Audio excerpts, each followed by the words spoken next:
하나님이 우리와 함께 하십니다. 사도신경으로 신앙을 고백하겠습니다.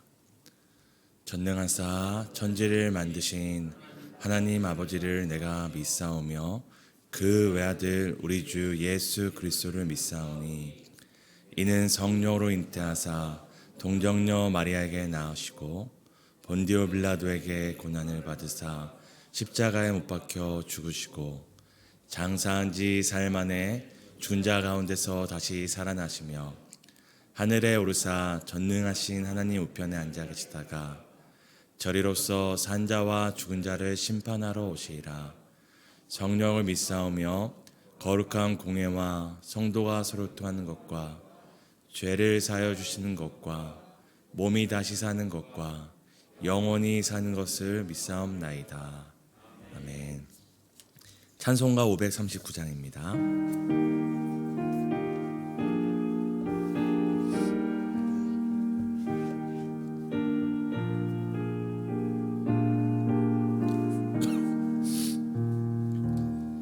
너 예수께 조용히 나아가 내 모든 짐 내려놓고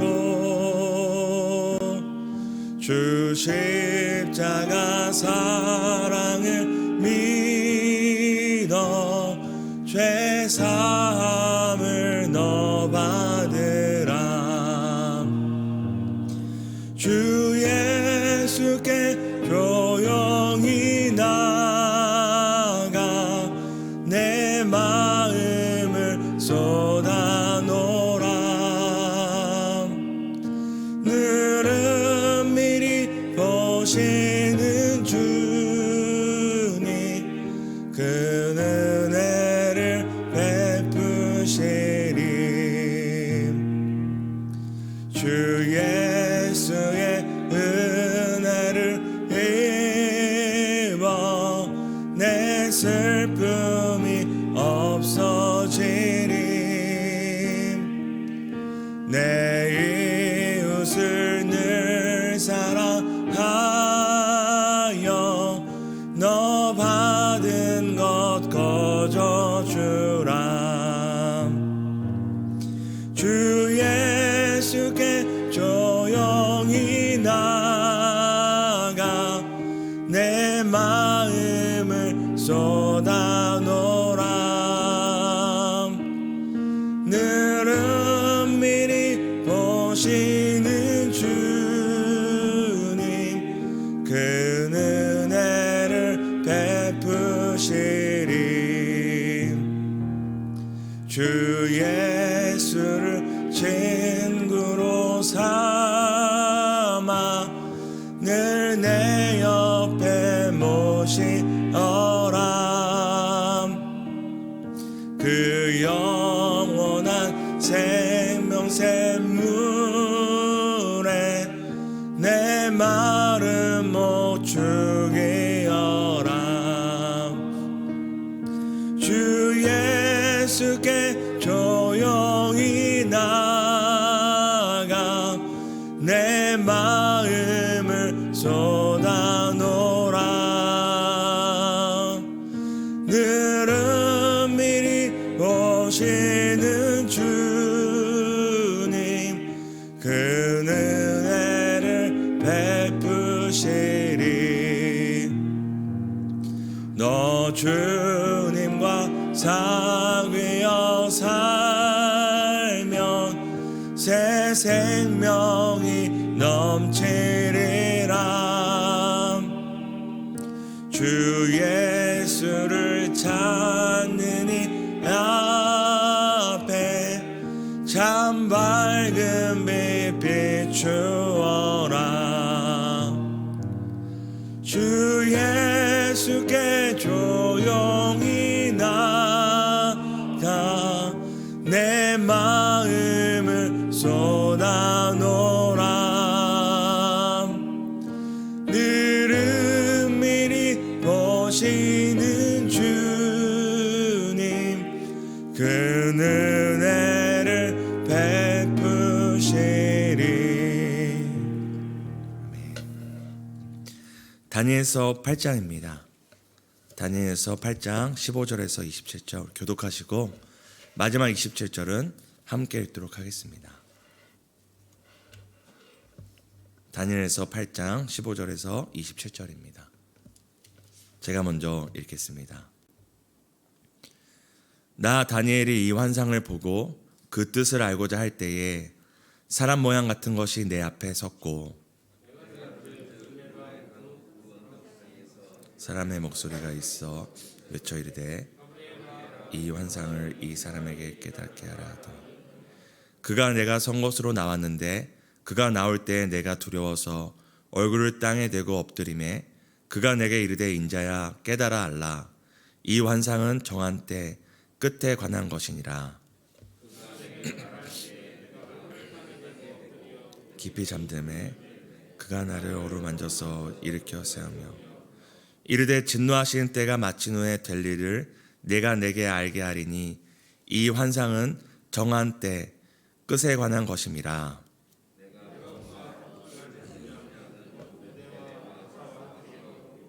털이 많은 수렴소는 곧 헬라 왕이요 그의 두 눈 사이에 있는 큰 뿔은 곧 그 첫째 왕이요 꺾이고 그 대신에 내 뿔이 났은즉 그 나라 가운데에서 내 나라가 일어나되 그의 권세만 못하리라. 이 내 나라 마지막 때에 반역자들이 가득할 즈음에 한 왕이 일어나리니 그 얼굴은 뻔뻔하며 속임수에 능하며 자기의 힘으로 말미암은 것이 아니며 그가 장차 놀랍게 파괴 행위를 하고 자의로 행하여 형통하며 강한 자들과 거룩한 백성을 멸하리. 그가 꾀를 베풀어 제 손으로 속임수를 행하고 마음에 스스로 큰 채하며 또 평화로운 때에 많은 무리를 멸하며 또 스스로 서서 만왕의 왕을 대적할 것이나 그가 사람의 손으로 말미암지 아니하고 깨지리라.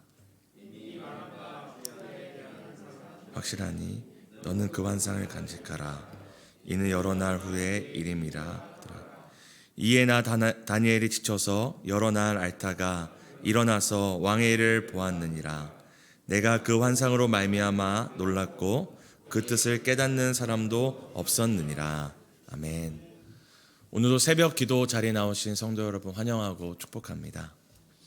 오늘 본문은 어제 새벽에 살폈던 다니엘이 봤던 두 번째 환상의 해석에 관한 것입니다.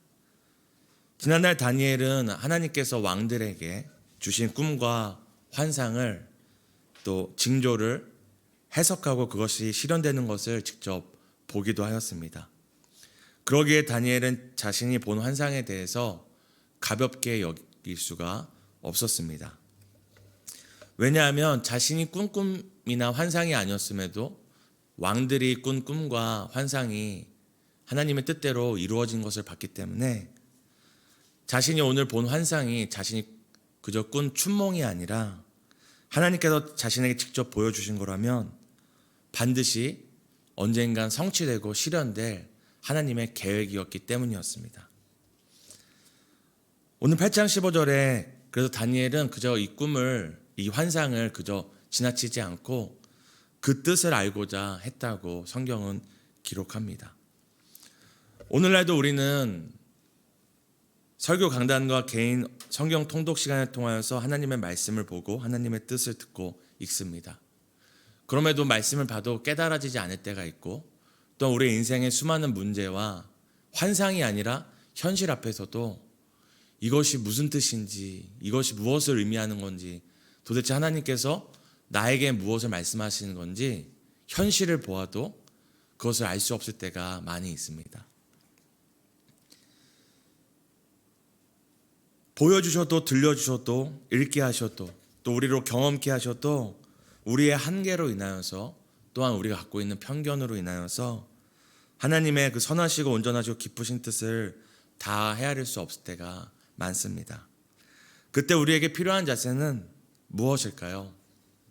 에라 모르겠다 그냥 될 대로 되라 내가 살던 대로 살겠다 하는 자세일까요? 분명 그런 자세와 태도는 아닐 것입니다. 오늘 성경이 다니엘이 그 뜻을 알고자 했다라는 이 말씀과 같이 우리는 그 뜻을 알고자 하여야 합니다. 그 뜻을 모른 채 일단 행동하기보다는 그 뜻을 몰라도 그냥 살아가는 것보다는 그 뜻을 바르게 알고자 깨닫고자 몸부림쳐야 합니다. 먼저는 말씀 앞에서 말씀을 붙잡고 몸부림쳐야 하고, 예배 안에서 예배를 드리며 또 몸부림쳐야 합니다. 또 오늘처럼 지금처럼 기도의 자리에 나와서 기도함으로 그 뜻을 알고자, 주님 그 뜻을 알기 원한다고 우리는 기도하며 몸부림쳐야 합니다. 그럴 때 하나님께서는 마침내 우리로 하여금 선하시고 온전하시고 기쁘신 뜻을 알게 해주실 줄 믿습니다. 그래서 오늘 하나님께서는 다니엘이 그 뜻을 알고자 할 때에 바로 천사 가브리엘을 보내셔서 그 뜻을 깨닫게 하셨다고 얘기합니다. 오늘 8장 17절에 보면은 하나님께서 천사를 보내서 이제 다니엘에게 그 뜻을 깨닫게 해주라고 얘기를 합니다. 그리고 천사는 다니엘에게 너가 본 그 환상은 그저 춘몽이 아니라 정한 때 그리고 끝에 관한 것이라고 말씀해 줍니다. 그 내용이 충격적이었는지 아니면 그 내용의 무게 때문이었는지 알 수는 없지만 다니엘이 정신을 잃었다고 얘기합니다. 또 오늘 읽었던 27절에는 다니엘이 그 모든 환상에 대한 이제 해석을 들은 후에 며칠을 알았다고 얘기합니다. 그처럼 하나님의 뜻을 안다는 것은 그저 우리의 속을 시원하게 하는 것만이 아니라 때론 그 뜻으로 인하여서 우리의 마음이 짓눌리고 마음에 부담감이 생기고 때론 우리의 몸과 마음을 앓게 하기도 합니다. 그럼에도 우리에게 소망이 있는 것은 오늘 다니엘이 천사의 그 해석을 듣고 쓰러졌을 때에 천사가 다니엘에게 이렇게 합니다. 쓰러진 다니엘을 어루만지고 다시 일으켜 세우고 하나님의 뜻을, 하나님의 계획을 끝까지 듣고 깨달을 수 있도록 오늘 돕는 장면이 나옵니다. 다니엘이 그 뜻을 알고자 할 때 하나님께서 깨닫게 해주시고 또한 때를 따라 천사를 보내셔서 그 뜻을 알게 하실 뿐만 아니라 그 뜻을 받들 수 없어서 너무 그 뜻이 무거워서 앓고 쓰러질 때는 하나님께서 다니엘을 끝까지 보듬으시고 어루만지시고 일으켜 세우시는 장면이 오늘 성경에 나옵니다. 이처럼 하나님께서도 우리가 막연한 상황과 때로는 해결될 기미가 안 보이거나 때로는 하나님의 뜻을 알았는데 그것이 너무 부담스럽고 내가 이것을 도저히 과연 이 뜻대로 걸어갈 수 있을까, 이 장면과 같이 마음이 무너지고 몸이 무너질 때 하나님께서 우리를 어루어 만져주시고 다시 일으켜 세워주십니다. 그리고 오늘 천사를 보내주신 것처럼 때를 따라 우리에게 돕는 자를 보내어 주셔서 그 뜻을, 그 갈바를 끝까지 받들 수 있도록, 걸어갈 수 있도록 도와주심을 믿으시기 바랍니다. 우리 마지막으로 살필 것은 하나님께서 오늘 천사 가브리엘을 통해서 이제 본 환상에 대해서 해석해 주시는데, 이제 어제 본문에 나왔던 살핀 수장과 수점소 4개의 뿔은 오늘 본문에 의하면 이제 다니엘의 시점에서 이제 장차 올 통치자들, 또 이미 있었던 통치자들에 관한 것이었습니다. 그리고 마지막 때에 나타날 한 왕에 대해서 말씀합니다. 그 왕은 단순히 통치자가 아니라 믿는 자들과 하나님의 백성을 핍박하는 악한 왕이었습니다. 이 믿는 자들을 핍박하는 악한 왕은 다니엘 기준에서는, 이 환상을 봤던 다니엘 기준에서는 앞으로 나타날 악한 왕이었지만 우리의 기준에서는 이미 과거에 왔었던 하나님의 교회와 믿는 자들을 핍박했던 수많은 통치자들이며, 더 나아가서 앞으로 우리에게 올 또 우리의 교회와 우리의 믿음을 핍박할 악한 통치자들입니다. 그리고 오늘 우리 시대에 우리의 믿음과 우리 교회를 위협하고 있는 모든 세상 권세자들과 공중의 권세 잡은 자인 것을 우리는 알 수 있습니다. 우리 시대에도, 우리 앞에도 우리가 갖고 있는 기독교 신앙과 믿음을 핍박하며 할 수만 있거든 믿는 자들 중에 누구라도 낙심케 하기 위해서 수단과 방법을 가리지 않는 세상 주관자들이 끊임없이 기승을 부리고 있습니다.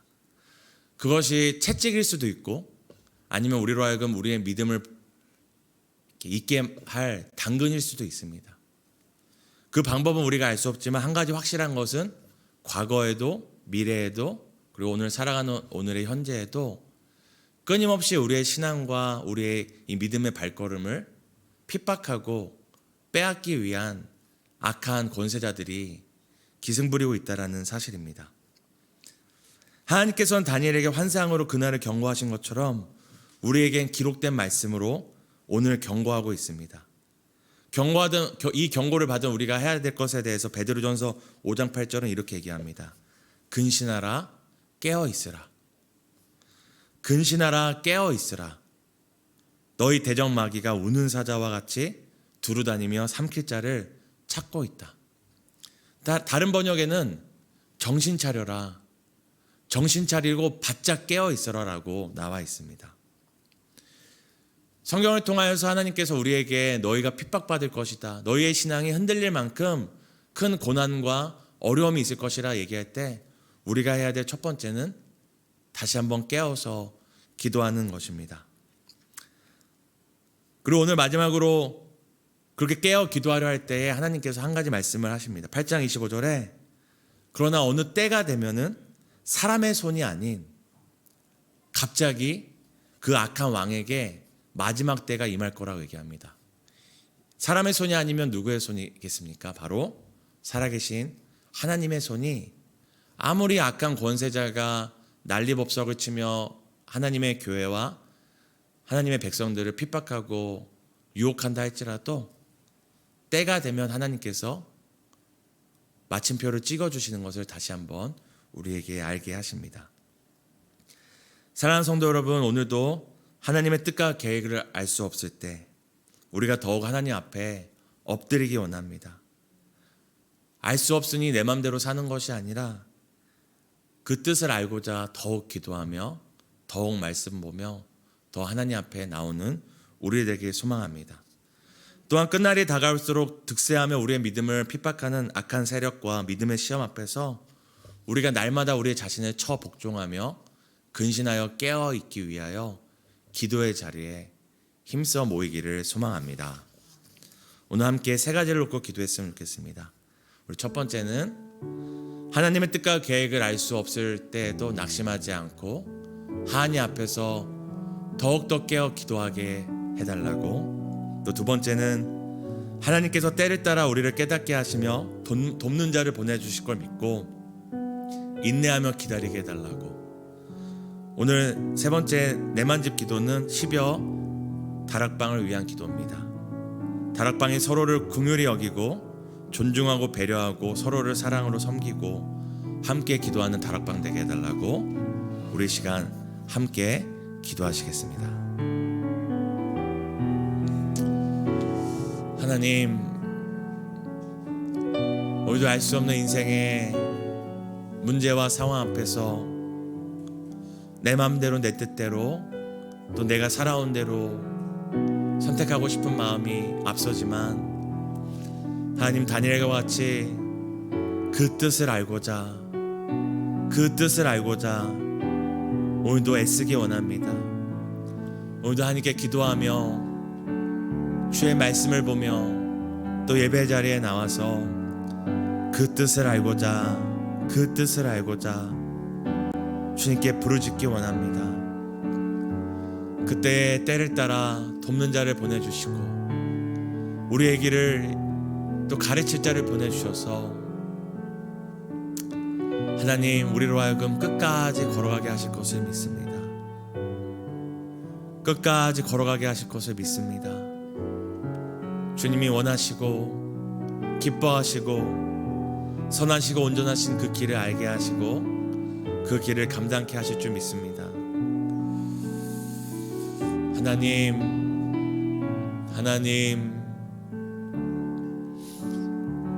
오늘도 우리의 소망이 하나님께 있고 우리의 능력이 하나님께 있습니다. 오늘 10여 다락방 서로를 위해 기도할 때 더욱 하나 되게 하시고 더욱 서로를 위해 기도하게 하시고 모이기를 힘쓰며 모일 때마다 하나님의 위로와 하나님의 기쁨이 그 자리에 늘 함께하게 해주세요.